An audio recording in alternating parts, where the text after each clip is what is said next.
Saya Gubernur Maluku beserta tim dokter dan gugus tugas ingin melaporkan kepada saudara semua bahwa pada tanggal 22 Maret 2020 lalu telah dinyatakan bahwa pasien dalam pengawasan atau PDP dengan inisial AA positif COVID-19 yang selanjutnya tersebut kasus 01. Selanjutnya terhadap kasus 01 dilakukan perawatan sesuai standar pengobatan dan orang-orang yang memiliki riwayat kontak dengan kasus 01 dilakukan karantina.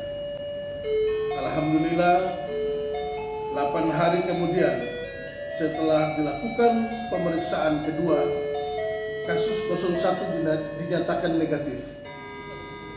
Sehari berikutnya dilakukan pemeriksaan ketiga dan hasilnya juga negatif dan dinyatakan kasus 01 sembuh total.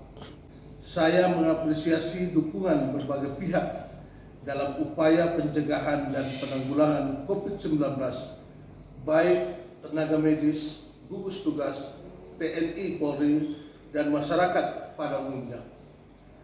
Perjuangan kita belum berakhir, untuk itu saya berharap Bupati, Wali Kota, dan kita semua untuk lebih meningkatkan kewaspadaan dan kesiapsiagaan serta tetap melakukan langkah-langkah pencegahan COVID-19.